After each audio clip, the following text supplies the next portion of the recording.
E aí, pessoa, tudo beleza? Estamos começando mais um episódio aqui do AgroResenha e como você já bem viu, nós estamos gravando diretamente da AgriShow esse ano, cara. E quem viabilizou a nossa vinda para cá foi o Grupo Piscin. O Grupo Piscin está há mais de 60 anos nesse mercado, trabalhando com inovação e tecnologia voltada para preparo de solo e também distribuição de fertilizantes, enfim, cara. Então, se você quiser conhecer um pouquinho mais sobre os produtos que a Piscin oferece, é só acessar www.piscin.com.br. E quem também está com a gente nessa temporada é a SCAD Agro, cara. A SCAD Agro que tem mais de 35 anos aí trabalhando com software voltado para produtores rurais. Então, se você quiser entender melhor os seus custos de produção, entender melhor os seus números, cara, entre em contato com o pessoal da SCAD Agro. É só chegar em www.scadagro.com.br e conversar lá com o pessoal, que vai ser muito legal, beleza? E quem também está com a gente nessa temporada é a NutriPura, Nutrição e Pastagem, que há mais de 24 anos vem trazendo soluções e tecnologias para produtores rurais, para pecuaristas que querem aumentar a sua produtividade, lucratividade e sustentabilidade. Então, se você quiser conhecer um pouquinho mais dos produtos e principalmente dos serviços da NutriPura, só acessar www.nutripura.com.br. Beleza? Agora vamos para o episódio dessa semana. Bom, e na semana eu tô aqui com o Felipe Antonelli. Cara, a gente tá conversando já tem alguns anos já, né, cara? Isso aí. Vice-presidente da Up2Tech e tá à frente do eBoi, cara. Muito obrigado por estar aqui com a gente. Seja super bem-vindo ao AgroResenha Podcast. Legal, muito obrigado, Paulo. Agradeço pelo convite, né? Sou um ouvinte, já tem de muito tempo e agora tô do lado de cá para compartilhar um pouquinho, né? Desse entusiasmo nosso na agricultura moderna. É isso aí, cara. Tem bastante coisa, hein, cara? Já é envolvido em muita coisa de tecnologia e agro aí, né, cara? Esse ano completo 15 anos de carreira, né? Então, e toda essa carreira foi do outro lado da porteira, né? Então, tem bastante coisa aqui pra gente conversar durante esse bate-papo. E pra você que tá aí ouvindo, já sabe, aqui no AgroResenha Porteira não tem tramela para quem busca se informar sobre assuntos ligados ao negócio. Então sai daí que você já viu esse bate-papo aqui, ó. Tá muito legal. Firma o golpe que nós já estamos de volta.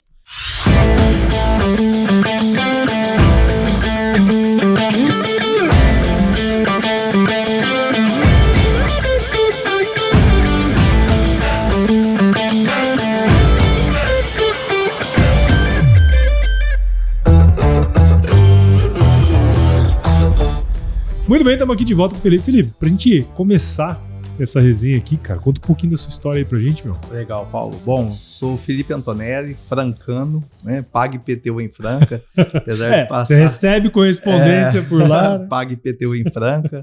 Sou filho de industriais, fui emancipado aos 14 anos de idade e logo, né, iniciei uma jornada... Apesar do meu pai, né, foi o meu primeiro patrão, eu fui filho de funcionário, né? Eu fui filho de patrão, mas com carteira registrada e passei por toda a parte produtiva, né, de uma indústria de calçados, onde aprendi bastante. E quando tinha oportunidade, comecei a frequentar feiras, participar de compras, feiras nacionais, internacionais, né? Até que em determinado momento meu pai sofreu uma série de acidentes, né? Ele teve um afogamento na praia, depois descobriu um nódulo, resolveu diminuir um pouco a operação e eu fui o primeiro funcionário a ser desligado da operação, né? Então isso, naquele momento eu não entendia muito o que ele fazia comigo dentro da operação, porque eu era funcionário mesmo, né? E depois o primeiro a ser desligado, mas isso me abriu portas, né, para que eu pudesse ir para o mercado, né? Me constituísse como um profissional, buscasse uma formação acadêmica e trabalhasse na área. Tá? Então, logo que acabou essa jornada, né, como no setor coreiro calçadista, eu fui trabalhar numa empresa de software muito conhecida chamada CHB Sistemas. Uhum. A CHB Sistemas, uma empresa de software, né, localizada ali mesmo na cidade de Franca, e eu entrei muito no início, né, quando ela estava desenvolvendo um software para pequeno e médio produtor rural.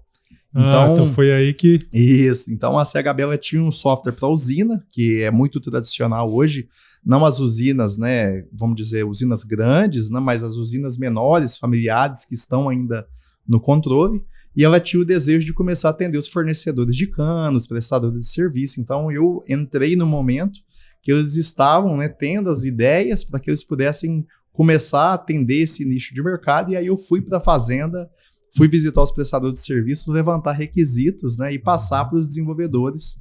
Então foi aí aonde que começou, né, a minha jornada realmente dentro da porteira, né? Então depois de um ano e 6 meses de desenvolvimento, numa AgriShow, né, em 2014, a gente já está aí 12 anos atrás. 12 anos atrás.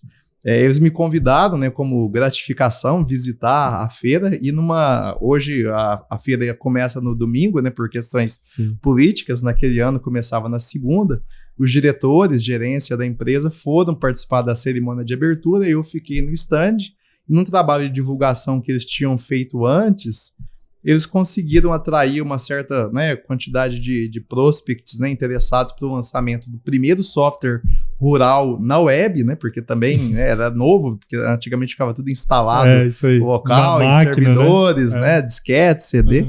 E aí eu fiz a apresentação, conhecia, né, todo o processo, né, desde estoque financeiro, frota, onde que eu lançava abastecimento, controles agrícolas, fiz a apresentação e eles me deram a oportunidade, né, ali de apresentar, só não tinha preço, né, porque eu não conhecia, né? Então, logo os representantes chegaram e fizeram a venda e eu fiquei ali, né, muito entusiasmado, né? Então, a hora que eu estava voltando para Franca, muito anexo a Ribeirão Preto, eles me fizeram o convite, quer voltar amanhã, né? E eu falei, poxa, com certeza, né? E naquela época, pedi roupa emprestada pro meu pai, falei, vai ter que me emprestar mais uma troca de roupa, a botina eu limpo, né?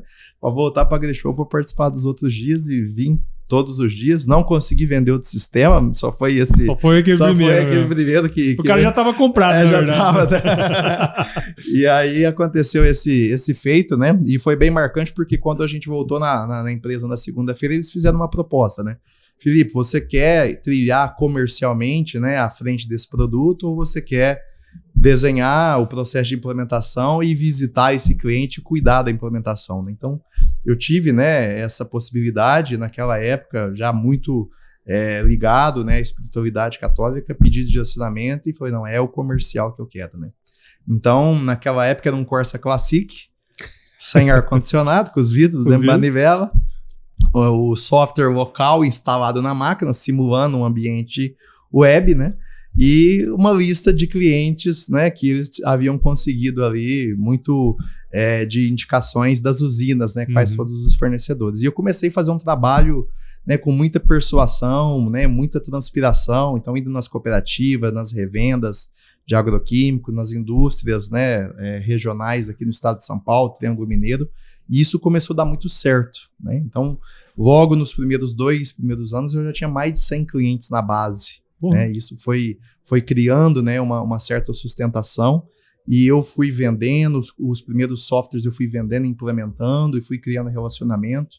E aí a gente fez um strike muito grande no Triângulo Mineiro, né, Uberaba, Conceição das Alagoas, Iturama, Campo Florido, depois já cheguei em Goiás, que eu nunca tinha atravessado pro outro lado do rio ali, né, em Tumbiara, né, aí fui subindo Cachoeira Dourada, Quirinópolis e fui atendendo toda essa região, então fornecedores de cana, produção de soja, milho, né, então foi me abrindo, né, um leque de conhecimento, até que a CHB me passou a possibilidade para que eu pudesse atender usinas de açúcar e álcool também. Então eu estruturei a parte, né, de pequenos e médios produtores, montei time, né, virei gestor muito novo, e a gente está falando anos? Nós tinha quantos anos? Cara? Só fazer 12 anos atrás, hoje eu tenho 35, eu tinha 22, 23 anos de idade, né? Então é uma vontade muito forte de vencer na vida, né, e de consolidar e de mostrar para meus pais que eu dava conta do recado, né? Sim. Então nessa época também eu saí de casa, né, fui morar sozinho, né, então tinha aqui minhas contas para pagar, o financiamento do carro era mais do que eu ganhava quase na CHB, então eu tinha que comer miojo, eu tinha que passar a semana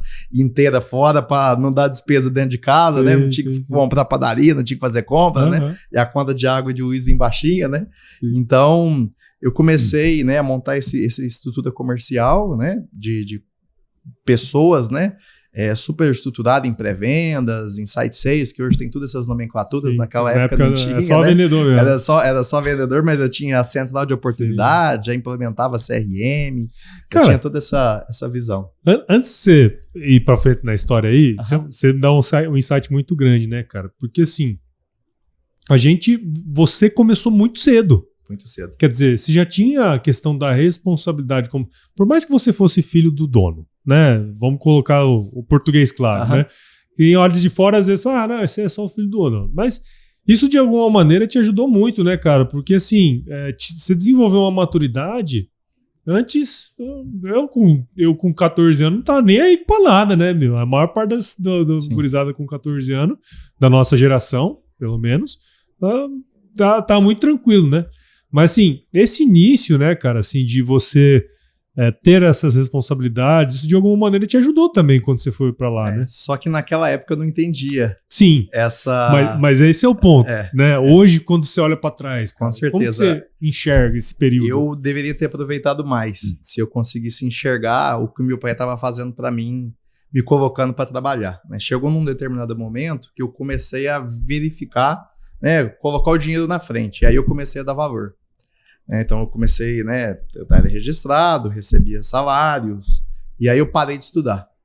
No primeiro momento eu tentei me matricular à noite, né, sempre em escola particular, meu pai sempre me proporcionou isso, então eu fui estudar no COC à noite, mas não consegui adaptar, a rotina era difícil, porque apesar de ser o filho do patrão, eu ia trabalhar de bicicleta. Meu pai passava de trover, de caminhonete, e eu ia de bicicleta, a subida, quem conhece Franca, é conhecida como Três Colinas, né? Então a fábrica no distrito industrial, eu tinha que subir uma subida de uns 2-3 quilômetros, já chegava cansado. E naquela época não era ponto eletrônico, né? Tinha que bater o cartão. E quando eu acordava um pouquinho fora do horário, tinha que pedalar mais, passava um pouquinho, meu pai passava e levantava meu cartão e circulava se tivesse alguns minutos atrasados, que eu chegava ali atrasado. Então, e aí participava do processo de rodízio de lavar banheiro, né? Tudo, né? Desde o princípio. Então, participava de todo o processo. E isso me fez amadurecer bastante, né? Amadurecer ao certo ponto que eu tinha muita vontade de se tornar o gestor daquele negócio, né? Então eu me enxergava gestor daquele negócio, mas eu não tinha maturidade, mas eu tinha vontade, né? Então tudo que eu apliquei, né, naquele determinado momento ali na CHB, depois TOTUS, depois Jacto, né, foi pensando que se eu fosse, né, o dono do negócio, como que eu iria querer que as pessoas tratassem, como um bom profissional poderia ser, né, daquela forma. Então, essa transpiração de olho do dono mesmo em cima dessa atividade profissional. Então, acho que isso foi um super diferencial na minha carreira. E hoje, né, apesar de estar um pouco do outro lado, já mais no empreendedorismo, é essa veia que eu busco realmente colocar na prática, tá? Ter o sentimento de dono, não perder as origens de onde veio e ter uma gratificação muito grande realmente pelo que meu pai fez lá para mim. E ai de mim se eu conseguisse entender, né, que ele não era meu inimigo lá naquela época, né? Ele me amava e estava me explicando como é que realmente é a vida, né? Sim. Não sei se eu vou fazer da mesma forma que meus filhos que estão para nascer aí hoje, né? Mas eu gostaria que se fosse, né, já aceitasse, pudesse, né, não sei como é que vai estar a legislação daqui 10, 15, 20 anos, se pudesse emancipar, se pudesse colocar isso para trabalhar, acho que certamente eu colocaria. Eu escuto muitos podcasts assim de liderança e tal, né? E existe, né, alguns pontos em comum de empreendedores, né, gente que faz acontecer. E um deles é esse, sabe, assim, você ter responsabilidades mais novo, né? Hoje, para você contratar um menor aprendiz, ele tem que ter no mínimo 16 anos. Tem que estar cursando curso técnico, papapá. Então, assim, criou-se uma série de dificuldades para que você consiga colocar esse rapaz, né, essa moça, para trabalhar, vivenciar o que é uma empresa. Que ele não vai ter a responsabilidade que um gestor tem. Não. Mas ele precisa começar, né? Que a responsabilidade dele seja tirar o xerox, tá ligado? Isso aí. Mas é a responsabilidade dele, entendeu? Eu acho que esse é um ponto... A responsabilidade de ter um horário para acordar e um lugar para ir, e né? responder isso já para alguém, né? Então, isso eu acho que são coisas que foram tirando da gente e que, às vezes, faz falta, né, cara? Faz falta. É a fome que muitas vezes você vê em alguns moleques que você não vê em outros, né?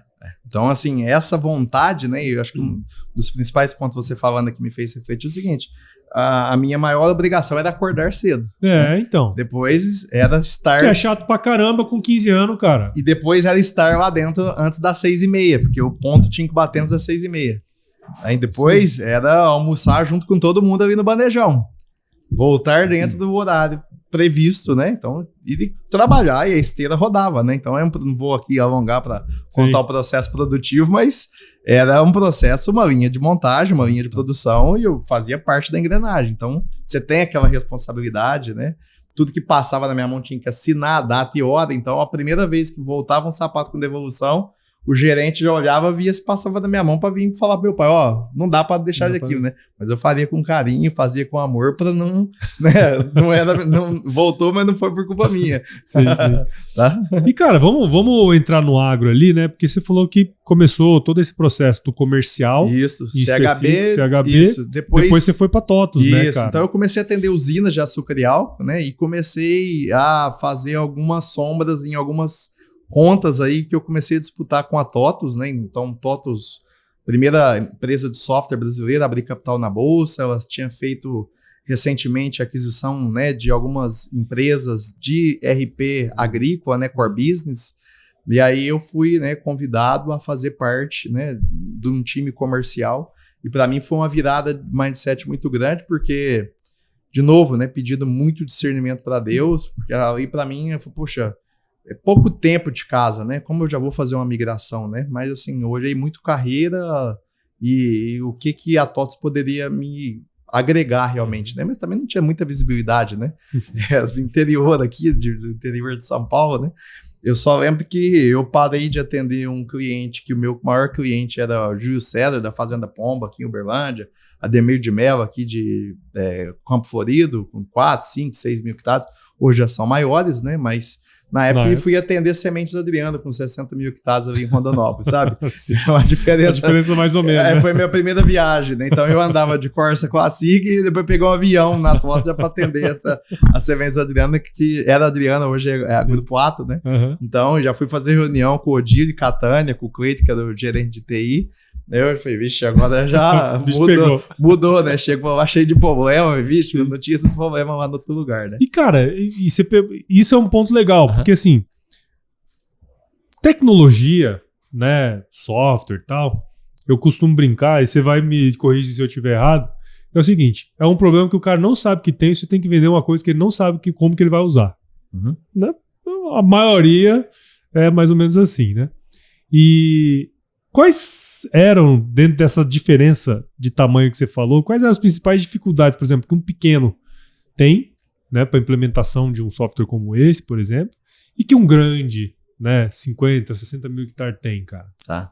O que eu costumo falar até hoje, né? Nós vamos falar da nossa aplicação hoje, que é o eBoi. Uhum. A tecnologia, ela não está no tamanho da área, e sim no nível de maturidade em gestão. De quem tá na frente. E de quem está na frente. Lógico que tem tecnologias habilitadoras que ela vai ter mais fit com o cara grande, né? Uhum. Porque precisa de gente, de estrutura, de infraestrutura organizacional, né? Uma governança para fazer a utilização desses dados, análise, né?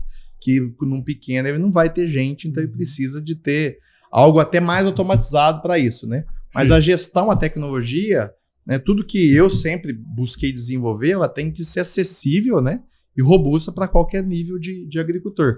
Lógico que é difícil, mas você pega uma estação meteorológica, o pequeno pode usar e o grande vai adensar mais, né? Exato. Então, uma automação, né, um GPS, o pequeno vai usar e o grande também vai usar.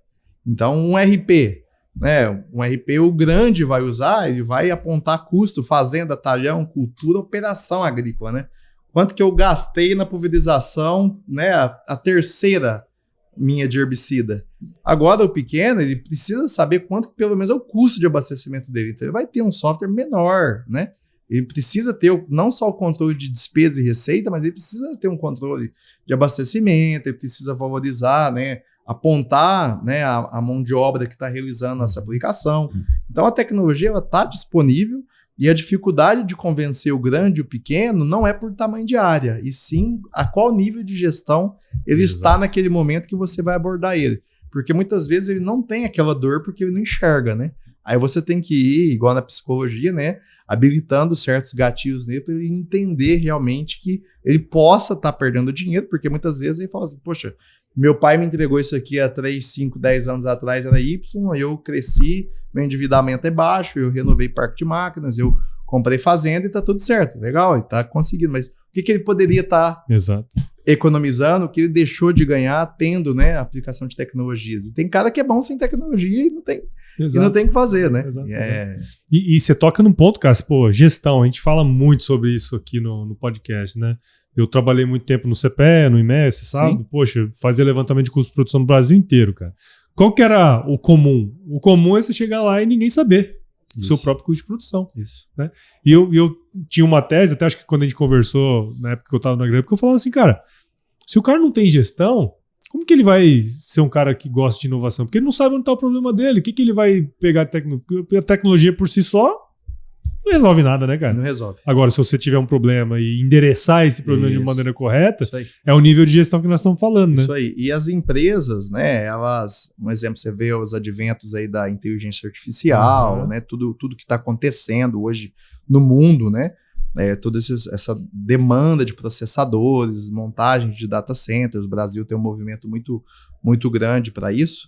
E as grandes empresas, elas estão se antecipando, né, nessas tendências, mas ainda assim elas não conseguem rentabilizar, né? Eu estou aplicando tanta tecnologia, o que eu estou economizando? Né? Então, poxa, como que um pequeno e um médio pecuarista vai conseguir, né? Mas assim, é possível, por quê? Se ele é pequeno, ele tem que ter pelo menos a cultura, né? Ou alguém precisa evangelizar ele, como o instituto que você trabalhava, a disponibilizar um Excel para ele apontar, né? Mínimo, né? Ele comprou semente, lança lá qual que é a variedade da semente, a quantidade de saca que ele comprou, ou que quantidade de quilo que ele comprou, a data que ele tem para pagar, ele pagou, baixa, começa a alimentar um contas a pagar, né? Para que ele possa ter gestão e no final, quando ele colher, ele controlar a despesa, a receita, porque como é que você faz a gestão do seu patrimônio, né? Se ele não controlar nem, talvez assim, ele deixa de fazer, se ele não faz na vida pessoal, ele não vai fazer na empresarial, né? Então, é um pouco de cultura que aí realmente precisa de ter uma virada, né, de chave para que ele possa. Mas assim, todo mundo, esse ecossistema precisa ajudar. Sem dúvida, sem dúvida. E cara, estamos chegando ali, eu acho que na época que nós nos conhecemos pessoalmente, né? Isso aí. Que foi quando você foi trabalhar com conectividade e tudo mais, né? Isso aí. Bom, então teve uma passagem bem interessante quando eu estava, né? TOTVS. Ainda tem a Jacto no meio aí. Tem a Jacto, né? São 15 anos de jornada, né?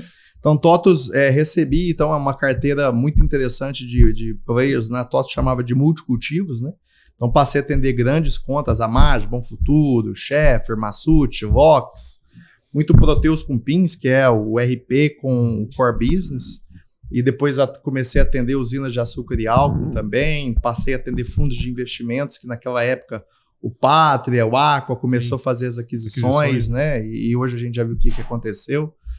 Depois recebi a oportunidade de fazer a gestão desse time e assumir o mercado internacional. Então eu ganhei uma experiência de liderar um time multinacional, né, multicultural, abrir hubs Argentina, Colômbia, México, e aí fiz boas vendas, né, que são clientes hoje TOTVS, né, Grupo Ledesma na Argentina, Zucarmex no México, Pantaleon, La Grecia, Honduras, Guatemala. Então fiz boas atuações e muito com a ambição de assumir aí um cargo de head, né, um cargo de diretoria, de time diretor, antes dos 30 anos de idade, né? Então surgiu-se um convite. A Jacto, ela passou, né, por um movimento estratégico muito grande de não apenas vender máquinas e passar por uma evolução do seu modelo de negócio, que naquela época era o único que é a venda de máquinas e equipamentos, né? Então, eu entrei numa posição super estratégica dentro do time diretor da companhia para criar uma área nova, né? Como fosse uma BU nova, né? Um CNPJ novo. E aí eu participei desde a escolha do nome, que a gente batizou como Jacto Next. E aí entrei dentro da engenharia da Jacto e fui mexendo nas gavetas, né? E fui descobrindo que tinha bons produtos, né, que haviam começado os desenvolvimentos e deixaram-se ali engavetados, como telemetria multimarcas, armadilhas eletrônicas, o Jave, né, estava ali, né, num estágio muito inicial de desenvolvimento. Eu peguei ele e ajudei a produtizar, e também bem no início, né, do advento da conectividade 4G no Brasil. Então fui um dos sponsors, né, junto com outros entregantes da Jacto e também junto com Nokia, TIM, Solinftec, CNH, GCO, a fundar a Conectar Agro, que hoje tem um papel muito importante porque ela evangelizou e ela, nessa evangelização, ela bateu o pé falando que a conectividade no agro ela tinha que ser uma extensão da cidade. Então, hoje o agro é conectado por empresas, claro, Vive, TIM, dentro do 4G, 700 MHz, banda 28. Então, a mesma conectividade que existe na cidade é a mesma no campo. Não se chegou a conectar da forma que tinha-se os manifestos das operadoras lá atrás, em 18, em 19, 20, né? Mas hoje a gente tem aí o próprio Conectar Agro, junto com a Faculdade de Viçosa, constituiu o ICR, né, que é o Índice de Conectividade Rural, e a gente tem por culturas, né, esse índice é público, a gente já tem boa parte das fazendas conectadas, a gente nesse índice não fala em 4G puro, mas fala em conectividade, né, por link de satélite e etc, tá? Então, a Jacto para mim foi uma grande escola, a família Nishimura, fantástico, né, tudo com o que eles fazem, enquanto o fundador deixou bons ensinamentos, né, para a segunda geração, que tocou a empresa aí por mais de 30 anos, passou a empresa para a terceira geração, que já está aí quase chegando a 10 anos de empresa. Quando fala-se Jacto, o pessoal imagina-se muito só em Uniport, né, mas tem Unipac, tem Jacto Portáteis, tem Sintegra, que é a parte de medicina avançada, e tem uma série de empresas, e ainda mais também a Fundação Sunji Nishimura, foram pioneiros, né, no curso de Big Data do agronegócio, mecanização e agricultura de precisão. Então, eu me encho, né, de orgulho de falar por ter participado ali durante algum tempo. Me moldei muito como profissional e tive a oportunidade, né, de ajudá-los a tirar muitos projetos do papéis e colocar a empresa em evidência também como uma empresa de serviços e não uma empresa apenas de máquinas. De produto, né, de máquina e tal, isso né? aí, de produtos. Isso aí. Legal, então, cara. faturamos a primeira nota de serviço, né, a empresa não tinha KNAI e fui, né, acho que não só para não estender aqui, mas a gente pegou um produto, uma telemetria multimarcas, e isso era legal aqui nas feiras, né? O Fernando Gonçalves, que era o presidente da Jacto na época, eu respondia direto para ele. A gente levava os presidentes de bancos, né? Os concorrentes, porque a gente desenvolveu uma telemetria multimarcas que um drive da Jacto conectava John Deere, CNH, Case, né? Tudo dentro da mesma tela, né? Então, a gente começou a integrar com estações meteorológicas, a integração com empresas de estações de gestão de abastecimento, né? A gente começou a fazer um burburinho no mercado ali que todo mundo ia na Jacto, não muito para ver mais as máquinas, né? Ia para ver a área de agricultura digital que estava se desenvolvendo. Então, isso foi um movimento muito, muito interessante, muito ímpar na minha carreira também. Não, legal, cara. E você tocou nesse ponto da conectividade, né? Porque assim, eu lembro de ter feito de ter lido, acho, talvez um trabalho que foi feito lá em Mato Grosso até um tempo atrás, sobre o quão era difícil, uma das principais dores da turma é não ter internet, né? Hoje, com o Starlink, nós estamos com o Starlink aqui, tá conectado, fica mais tranquilo e tal, né? Isso aí. Mas 10 anos atrás, né, cara, você ia pro mato, só voltava depois e não tinha o que fazer. Isso aí. Né? Não tinha o que fazer. Como que você enxerga essa questão e hoje, como que ela ajudou também no próximo passo que nós vamos chegar? A gente tem Solis ainda, né? Depois a gente chega no Iboi. Né? As indústrias de máquinas, elas fomentaram bastante, né, essa difusão da conectividade no campo, porque cada vez elas foram mais embarcando, né, tecnologias, sensores, e essa demanda ficava represada, porque tinha que coletar via Bluetooth, pendrive, e isso não fazia muito sentido pensando em larga escala, né? Ainda mais quando a gente fala Mato Grosso, 10, 15 máquinas correndo, passar uma a uma para tirar pendrive ou passar um Bluetooth e aí o dado é corrompido no meio e você perdeu a informação, mapa de plantio, taxa variável, como é que você vai fazer agricultura de precisão se você não tem dado, né? Então, isso fez com que as operadoras, né, se mobilizassem e começassem a mudar um pouco o seu modelo de negócio para levar a conectividade. Hoje já se avançou muito, então tem parcerias, né, com as indústrias de máquinas, com revenda de máquinas, até as indústrias químicas, né, de adubos, fertilizantes, que entraram no segmento digital, né, com investimentos e aportes e aquisições e M&As com agtechs, né, de olho nesse dado, e eles sabem que precisam de digitalização, né, então precisa de aquisitar esse dado, e aí colocaram, né, a conectividade. Algumas colocam ainda rede mesh, Wi-Fi, mas o grande, né, a que realmente massificou mesmo foi-se o 4G. Tá? E aí a conectividade ela começou a ganhar matéria dentro da minha carreira, foi quando A Jacto estava se preparando para mudar um projeto novo, que ele desenvolveu uma fábrica maravilhosa de 96 mil metros quadrados, um greenfield, né? Que foi o projeto da família, né? Deixar onde que foi a criação da fábrica e mudar para preparar para os próximos 30, 40, 50 anos. E surgiu a necessidade, o Fernando, né, o Gonçalves, o presidente na época, muito tecnológico, transpirava inovação, eu falei, vamos conectar essa planta com 4G privado, 4 e 5G, né? E foi aonde a gente já estava muito próximo da Nokia e a gente performou e foi, né, hoje, quando a gente busca até um dado público na Anatel, foi a primeira conexão privada 4 e 5G do Brasil, né, na qual eu tive a oportunidade, junto com os colegas da Jacto, de fazer parte, né? Legal. E aí o Fernando gostaria que a Jacto se tornasse uma operadora telefônica, né, para que a gente pudesse habilitar tudo que a gente estava desenvolvendo naquela época e não ficasse só na dependência das operadoras, porque a gente estava tendo uma certa dificuldade no crescimento, né, e na habilitação da nossa tecnologia por conta da lentidão das operadoras naquela época, né? Não que hoje melhorou alguma coisa, mas naquela época era pior.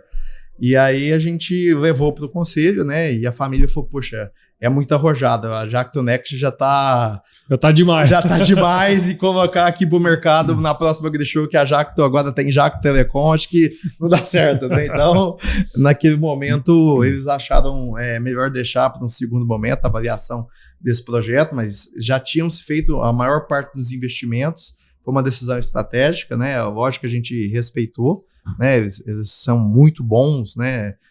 No direcionamento e não recomendar também, né? São muito polidos, né?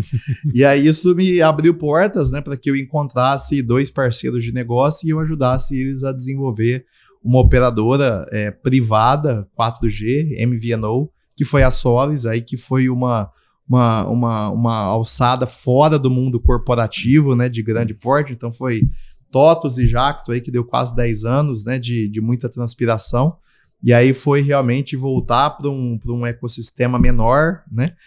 Onde um desses parceiros era uma fábrica de torre e o outro parceiro era um integrador de sistema.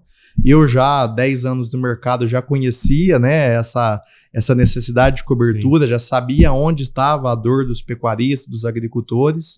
Então foi mudar, né, a cor. Mudou o crachá. Mudou o crachá, mantive a mesma cor da Jacto, laranja, né, para não estranhar muito, né, as pessoas. E aí comecei a fazer esse approach, né, e rapidamente foi 50 torres, 70 torres, 100 torres, e a gente performou nos 2 anos e meio, quase 3 anos que eu tive à frente, mais que as operadoras convencionais, e isso criou-se uma certa referenciabilidade nessa agenda de conectividade, desde 18 ali, enquanto eu estava na Jacto, 18, 19, até aí, hoje em dia, que a gente ainda performa essa agenda no Brasil, né? Como estratégia, a gente foi primeiro para grãos e fibras, Mato Grosso, levando conectividade turnkey.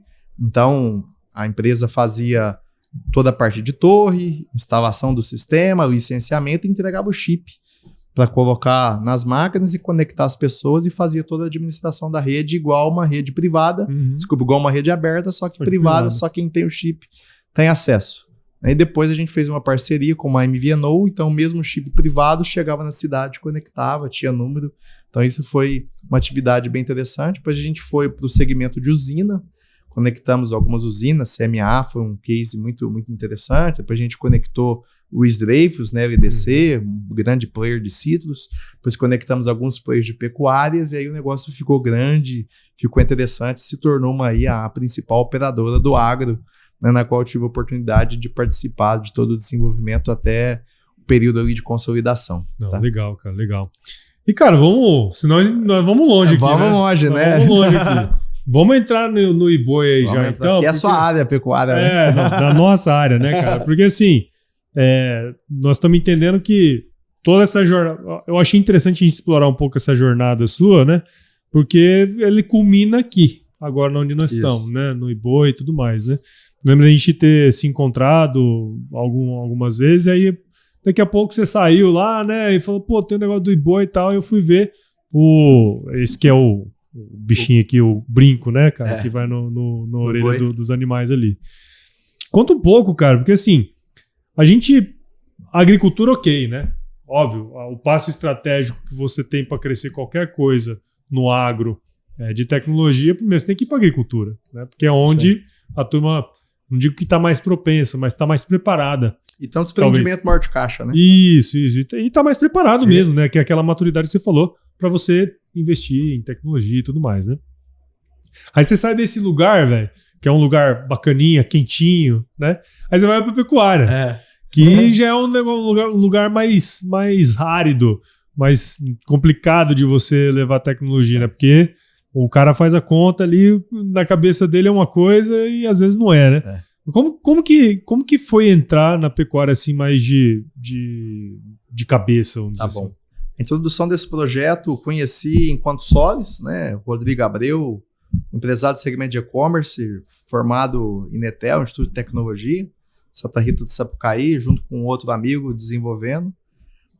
Deu esse final de ciclo Solis, né? E Felipe, acho que ninguém melhor do que você para nos ajudar a colocar esse produto no mercado, e eu gosto de falar que é colocar o carro alegórico na rua, né? Sim. Então, quando eu cheguei, eu entendi, a gente já vinha, né, tentando colocar isso como um produto homologado da Solis no mercado, e eu vi que tinha algumas necessidades de ajustes, né? Sensores, bateria, né? Então, falei, poxa, vamos baixar off-market, né? O produto que está hoje, ele não dá para chegar numa escala 100% comercial, precisa fazer software novo, precisa mudar chipset, precisa desenvolver de novo, mas a ideia ela está consolidada. Agora a gente precisa produtizar, que esse é o segredo, né, de você tirar uma startup do papel e trazer receita recorrente para ela, né? E eles acreditaram, porque acho que a minha carreira ela é sólida, né? E eu já tive a oportunidade de fazer isso em empresa grande e empresa pequena, né? Então eles acreditaram e foi isso que a gente fez. E o pecuarista, realmente, ele tem essa dicotomia, né? Ele é muito sensível a custo, ele ficou, né, para trás muito tempo e está até hoje sem adoção de tecnologia, mas o que a gente quer, e tudo discurso, disclaimer que a gente usa, é colocar ele no centro da revolução digital hoje, tá? Porque tem muita coisa, a arroba tá subindo, né? Tem parte genética, solos, né? Então tem muita tecnologia que eu acho que já passou da hora do pecuarista olhar. Aqueles que já estão adentro da tecnologia já colhem resultados, mas aqueles que ainda estão muito na pecuária tradicional, com um ciclo muito grande de animal dentro da propriedade, ele precisa olhar para dentro da porteira e reduzir esse ciclo. Tem pecuaristas que estão matando animal com 60 meses, 70 meses, e o frigorífico já está querendo animal de 30 meses, então tem muito boitel acontecendo, muito confinamento acontecendo, então tem uma pecuária diferente, e aí a gente vem falar um pouquinho do Iboi aqui, porque a gente está pegando essas entradas novas, né, essas novas exigências de mercados para poder rentabilizar e colocar o nosso produto na orelha dos boi. Cara, e você pega a pecuária, assim, eu costumo comparar um pouco com a agricultura, você faz parte do negócio, né, mas assim, na agricultura teve esse problema também no passado, né? Assim, a hora que a gente começou a ir mais para o mercado externo e tal, né? Você percebe que o sobe e desce não depende mais só daqui de dentro, depende de fora, né? Até pouco tempo atrás, acho que talvez 20% ou 30%, acho que nem 30% da nossa produção de carne ia para fora, né? Então, à medida que você começa a exportar mais, tá mais exposto ao mercado, você vai ter que começar a procurar alternativas para melhorar o seu interno ali, né? Como que você vai fazer as coisas. E a gente volta para a gestão, volta para uma série de questões, porque isso aqui, de alguma maneira, a identificação e tudo mais, isso vai ajudar, né, cara? O cara ter um melhor controle interno ali, né? Com certeza. Só alguns drivers que a gente direciona o produto. O primeiro é segurança patrimonial. Isso, né? Exato. Então, eu trabalhei numa fazenda no Pará, que a gente não sabia quantos animais tinham morrido. Inventário, né? Estoque em tempo real. Então, o nosso brinco, hoje ele está conectado, surfando, né, a internet das coisas, onde já tem 4G, com segurança patrimonial. É só você fazer pergunta. Você não sabia quantos animais tinha na fazenda que você trabalhava, né? E se perguntasse se eles saíssem de lá e fosse terminar em outro lugar, ninguém sabia se ele veio de uma área de APP, terra indígena, passagem degradada, embargo, trabalho escravo. Então, o dado está aqui e ele é muito rico, né? Ele é um dado georreferenciado. Aonde tiver internet global, seja claro, vivo, TIM, privado ou qualquer outro meio de conectividade 4G, o animal está transmitindo, né, para a nossa plataforma, e o dado é imutável porque ele está numa camada homologada pela Anatel. Uhum. Tá?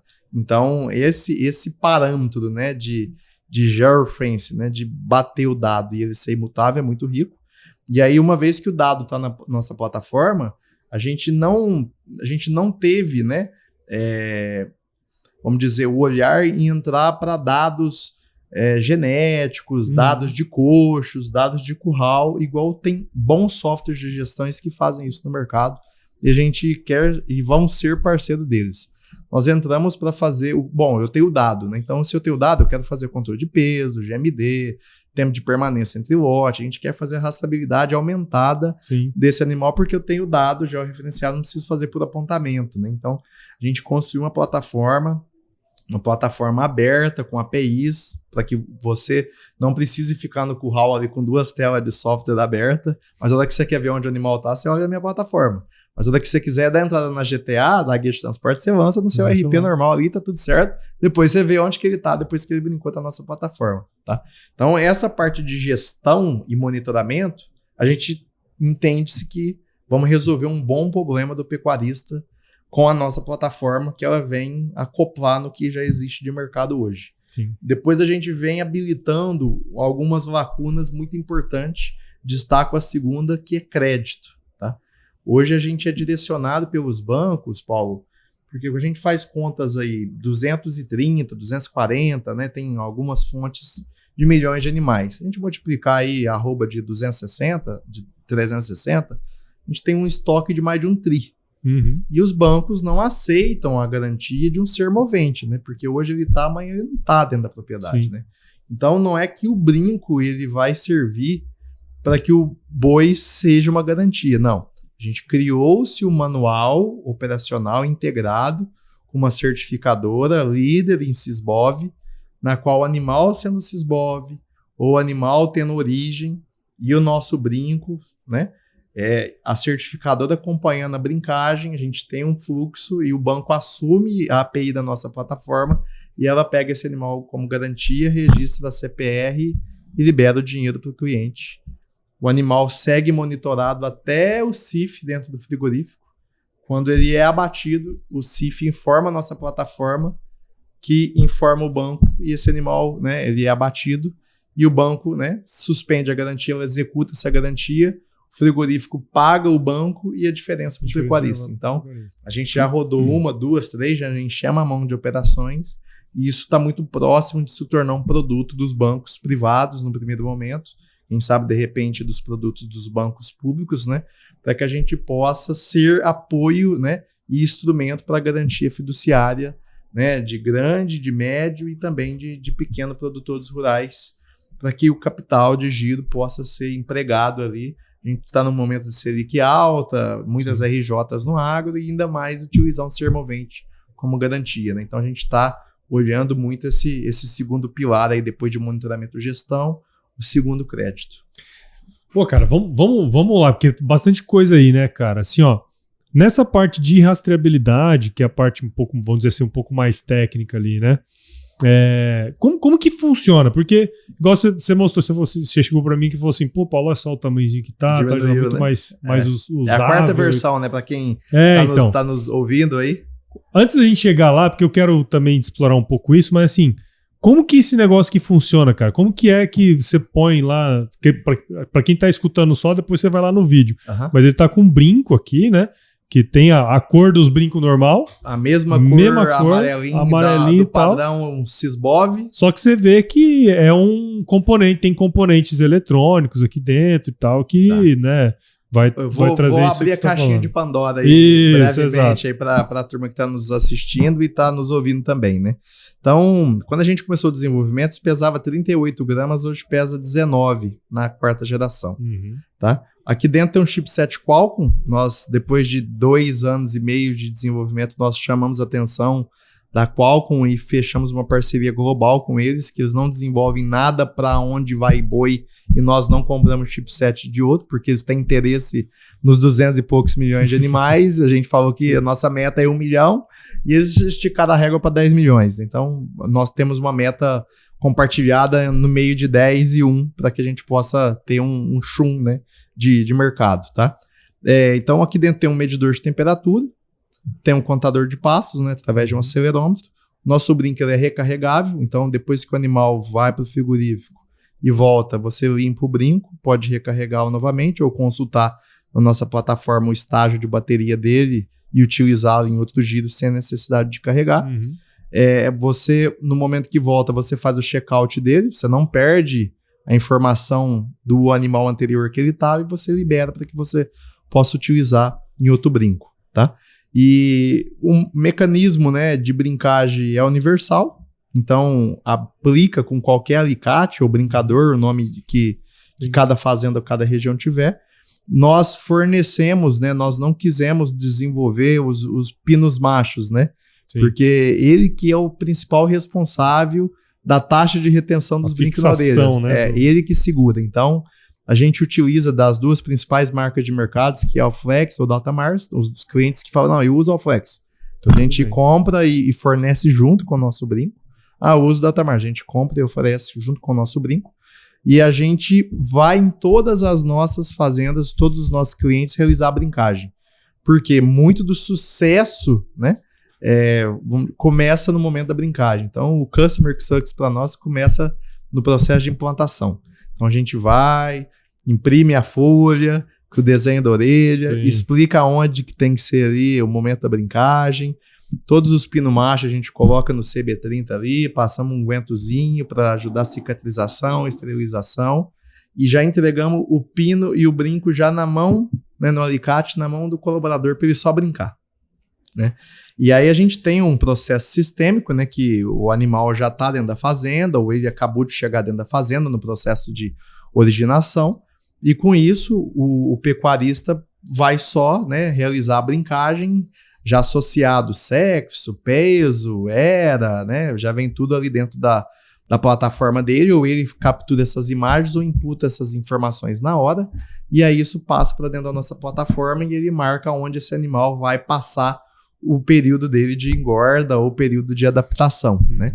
E aí, a partir disso, o animal está dentro da nossa plataforma e ele vira um ativo, né? E aí, se acontecer qualquer evidência, né, de comportamento que ele tá por 2 vezes no mesmo local, vai gerar um alerta. Se por determinado momento ele saiu fora daquele passo que você alocou ele, vai gerar outro alerta. Se por algum momento você parametrizou que a temperatura corporal dele até 38,4 é ok, ele foi para 38,9, vai gerar outro alerta.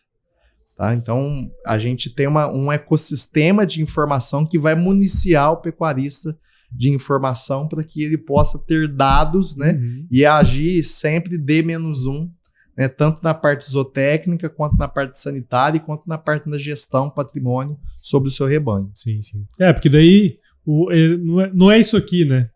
Na verdade, isso é coletor, né? Você tem um sistema, né, cara? Isso aí é coletor, isso aí é o IoT, né? Então, eu vou coletar o dado que está represado na orelha do animal. E muita gente fala para mim, Felipe, você trouxe isso aqui, você não olhou colar, não olhou cápsula, não olhou chip, né? Fala pra gente, olhou tudo. A melhor forma seria colar, porque eu teria mais espaço para bateria, conseguiria colocar mais sensores. Mas o gado a pasto, o gado corte tradicional no Brasil, a identificação é a orelha, né? Então, o que a gente foi? A gente teve que sistematizar todo o desenvolvimento, né? E a grande dicotomia é o seguinte, a bateria. Né? Então, o segredo, né, que a gente compartilha para quem está nos ouvindo, até para você entender, hoje a gente faz o monitoramento do animal. Né? O que é o monitoramento? É toda vez que eu faço aquisição de um dado online. Né? Então, na literatura, monitoramento é o dado que eu fui aquisitado em determinado momento. Né? Então, o brinco a gente manda default para o nosso cliente reportando 2 vezes por dia. Se ele reportar 2 vezes por dia, ele vai durar até 24 meses. Então, se você brincar hoje, agora, 1h43, 1h43 da manhã ele manda um pulso, 1h43 todo dia, 1h43 AM PM, ele vai mandando as informações que eles foram coletando durante as 12 horas de intervalo. Tá? Em casos de boi, em caso de vaca parideira, né, matrizes, vai ficar 5 anos na propriedade. Poxa, vamos adequar, preciso de uma vez por dia. Uma vez a cada 2 dias. Então, gado de confinamento, cada uma vez por hora, cada uma vez a cada 3 horas. Então, para cada tipo de manejo de animal, a gente parametriza a aquisição desse dado para que a gente não precisa tirar né, o brinco e levar para a orelha, porque o animal não vai parar no USB para a gente carregar a orelha do animal. Exato. Não, porque eu lembro, cara, que eu pesquisei um pouco disso na época que eu estava na Nutripura. Eu lembro que eu pesquisei um pouco, né, para entender o que tinha, o que não tinha. E a bateria era sempre um gargalo. A bateria e o tamanho, né? Isso, porque quanto maior capacidade energética, é miliamperes, né? Exato. Você precisa de mais espaço para colocar a bateria. Né? Legal, muito bom, cara, muito bom. E aí você trouxe a cereja do bolo aí, né, cara? Que é o sistema, que é E aí a gente entra na parte de... Porque quando a gente pega a pecuária, a pecuária em geral, é difícil o cara ter informação, né? E aí, como que você vai pegar empréstimo no banco, enfim, toda aquela questão que você estava comentando ali atrás, né? Porque à medida que você tem informação, você, de alguma maneira, está fazendo gestão. Quanto mais você faz bem a gestão, melhor é o seu negócio. Sendo melhor o seu negócio, obviamente, você vai ter mais acesso, enfim, para uma série de coisas, né, cara? Então, acho que esse é um ponto interessante de você transformar isso tudo num sistema mesmo, né? Isso. Então, eu venho de software, né? A gente começou a falar no começo, né? Há 15 anos atrás, ajudando a escrever o primeiro software web para pequeno e médio pecuarista, depois TOTUS. Na Jacto foi muito hardware e muito software também. Então, Solis conectividade na veia, né? Então, aqui é uma integração, acho que de tudo que eu tive a oportunidade de aprender, né? Nesses 15 anos de carreira, eu transpirei e esse é um produto muito ímpar no mercado, o produto é patenteado. Não existe outro produto no mundo que comunica via rede celular. Existem outros brincos que comunicam LoRa, Wi-Fi, né? Mas desse tamanhozinho, com esse peso, com essa seguridade de informação e com uma plataforma de interface super amigável, a gente está sendo pioneiro, né? E estamos muito satisfeitos com a acolhida que nós estamos com os players que a gente está acessando. Legal. E, cara, pra gente... E pros finalmente aqui, né? Porque você viu que a conversa aqui pode ser, né? Pode nem lembro que hora que nós começou. Mas assim, cara, vamos trazer, porque eu sei que tem muitos pecuaristas que ouvem o Agro Resenha, né, cara? Óbvio, nós contamos aqui toda a sua história e chegamos aqui no brinco, né? Que na verdade é só um coletor, né? Que vai ter um sistema do IBOI e tal. Conectividade, que é o terceiro tripé que sustenta tudo isso. Exato, cara. Que você pode... Que tipo de conselho, cara, que você pode dar para esse pecuarista que está ouvindo, né? Tendo em vista toda essa questão de novas tecnologias que estão surgindo, né? Do mercado que está mudando. A pecuária de hoje não tem nada a ver com a pecuária de 20 anos atrás, né, cara? Assim, no que diz respeito ao mercado, né? Não no jeito de fazer as coisas, né? Mas o que você pode trazer, cara, pra gente, assim? Eu acho que a palavra conselho é muito forte a gente recomendar num segmento que ainda também estou aprendendo, né? Mas eu participei de um evento, Paulo, da Scott, há 15, 20 dias atrás, acho que 3 semanas atrás, e eu conheci um sucessor, início de sucessor, né? Uma família de Santos, uma propriedade muito grande no Mato Grosso do Sul, muito, muito grande. Foi vendendo e ainda ficou com muitos alqueires, né, que ele chama de alqueires lá ainda. E ele tem uma quantidade muito grande de rebanho, né, e está na mão dele. E ele foi lá olhar, né, e aprender e me procurou no final, falou: eu sigo nas redes sociais, parabéns pro projeto. Não estou pronto ainda porque depois de tudo que eu vi, eu achei que eu deveria começar com um brinco, né, mas...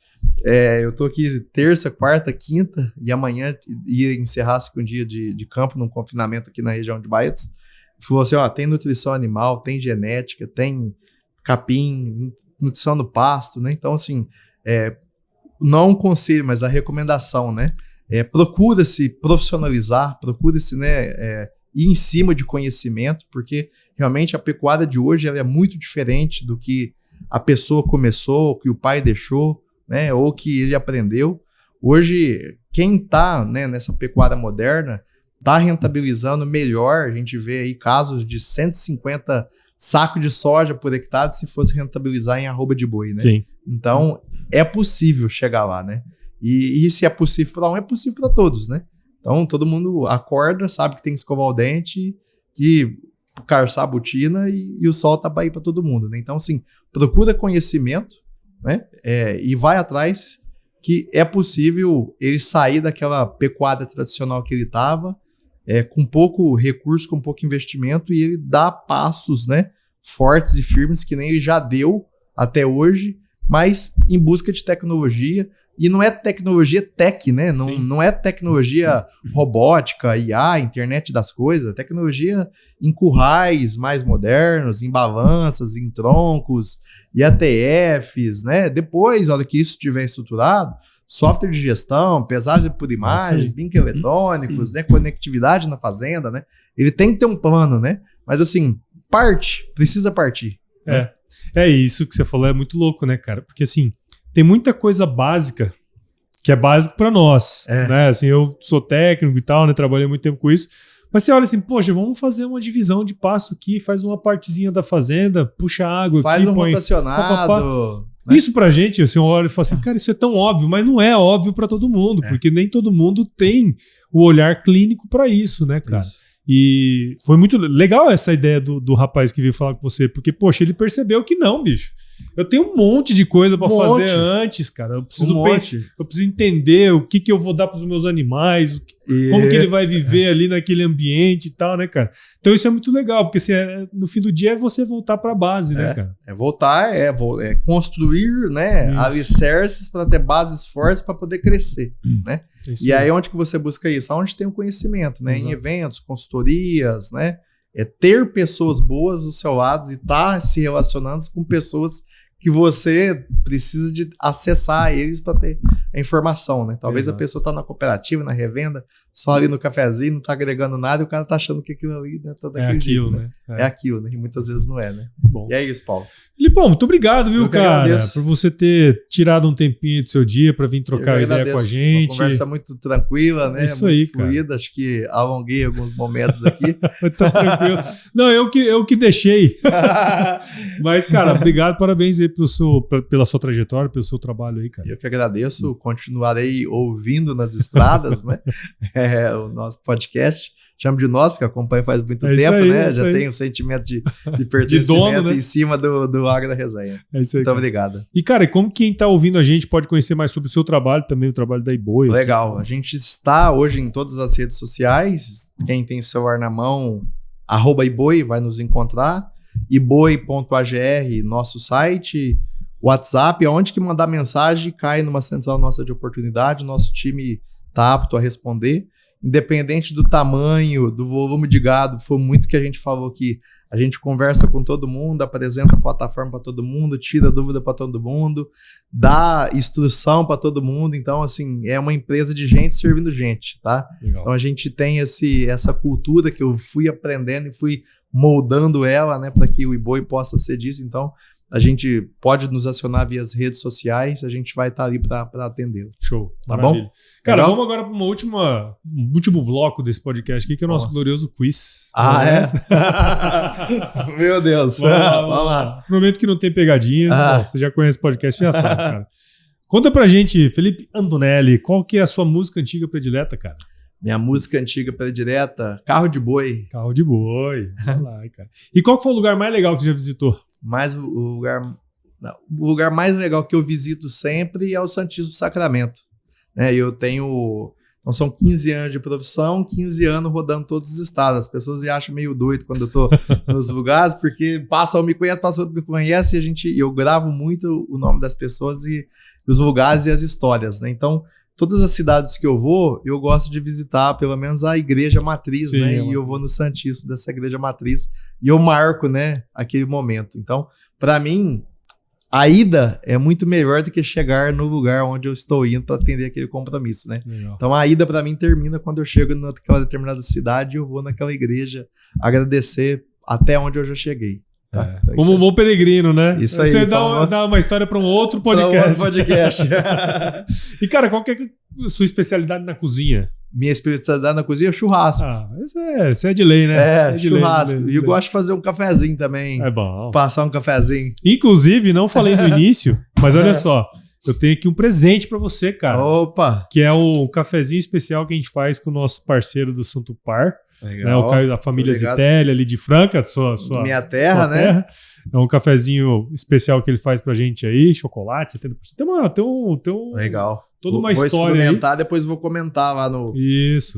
Que meu sentimento dos aromas do café. E esse aí é um drip coffee, e esse aqui é o café em grão, né? Pra quem quiser comprar, tem no site, enfim, tem um monte de coisa lá. Legal. Cara. E não terminei ainda, não. Tem mais duas. Tem algum livro, cara, que de alguma maneira marcou a sua vida e que você pode compartilhar com a gente? Tá. Bom, acho que nada melhor do que a Bíblia, né? E Provérbios é muito, muito rico, né? Muito interessante. A minha vida mudou muito quando eu li, reli, depois continuo sempre relendo, né? E li antes de chegar aqui hoje também. Então é muito rico. Recomendo a todos lerem. Não sou católico, né? Mas ali tem bons ensinamentos, né? E bons conselhos de um livro que está aí faz 2000 anos e é um livro sagrado. Muito bom, cara. E, cara, agora uma mais filosófica mesmo pra gente fechar.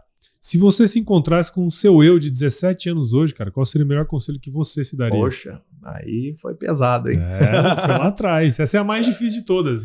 Bom, acho que assim, eu viveria tudo de novo com muito mais intensidade, tá? Talvez com menos ansiedade, mas com mais intensidade. Legal. Tá? Muito bom, cara. Filipão, mais uma vez, obrigado. E como você bem sabe, eu finalizo meus episódios com uma frase de muita sabedoria, cara, que é o seguinte: se chover, não amanhã a horta, não, que tá tudo organizado. Desse jeito, eu falo isso lá em casa direto quando eu saio. Se chover numa horta. Obrigado. Legal, Paulo. Deus abençoe aí. Fica com Deus. Abração. Tchau, tchau. E esse foi o episódio dessa semana, cara. Então, se você curtiu de verdade esse episódio, considere compartilhar com alguém que vai se beneficiar desse conteúdo. O Agro Resenha cresce quando você participa com a gente desse processo. Então, siga o Agro Resenha em todos os agregadores de podcast, Spotify, Apple Podcast, Deezer, e também acompanhe os episódios em vídeo no nosso canal do YouTube, beleza? Siga também as nossas redes sociais, só buscar por @agroresenha em todas elas, Instagram, Facebook, LinkedIn e YouTube.